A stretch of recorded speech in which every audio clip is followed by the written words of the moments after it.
السلام علیکم۔ ریحانہ اسلامک وظائف چینل میں سورۃ فاتحہ کا بہت مجرب وظیفہ۔ سورۃ فاتحہ کو شفا، برکت، رحمت اور حاجات کی تکمیل کے لیے پڑھا جاتا ہے۔ مختلف مقاصد کے لیے اس کا مختلف طریقوں سے وظیفہ کیا جا سکتا ہے۔ نمبر 1، ہر حاجت پوری ہونے کے لیے۔ اگر آپ کی کوئی جائز حاجت ہے تو روزانہ نماز فجر کے بعد 41 مرتبہ سورۃ فاتحہ پڑھ کر اللہ تعالیٰ سے دعا کریں، انشاءاللہ تعالیٰ حاجات پوری ہوگی۔ نمبر 2، بیماری سے شفا کے لیے۔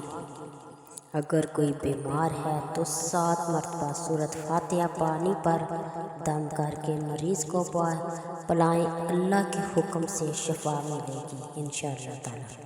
نمبر 3، رزق میں برکت کے لیے۔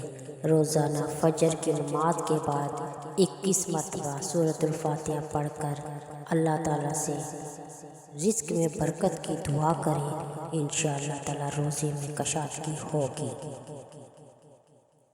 نمبر 4، ہر مشکل کے حل کے لیے۔ رات سونے سے پہلے 100 مرتبہ سورۃ الفاتحہ پڑھ کر اللہ تعالیٰ سے دعا کریں، انشاءاللہ تعالیٰ ہر مشکل آسان ہو جائے گی۔ مزید قرآنی وظائف اور روحانی رہنمائی کے لیے ہمارے چینل کو لائک سبسکرائب کریں۔ یہ تمام وظائف نیت کی پاکیزگی اور اللہ پر کامل یقین کے ساتھ کریں، انشاءاللہ تعالیٰ بہت فائدہ ہوگا۔ ہماری مزید ویڈیو کے لیے ہمارے چینل کو لائک اور سبسکرائب کر دیں۔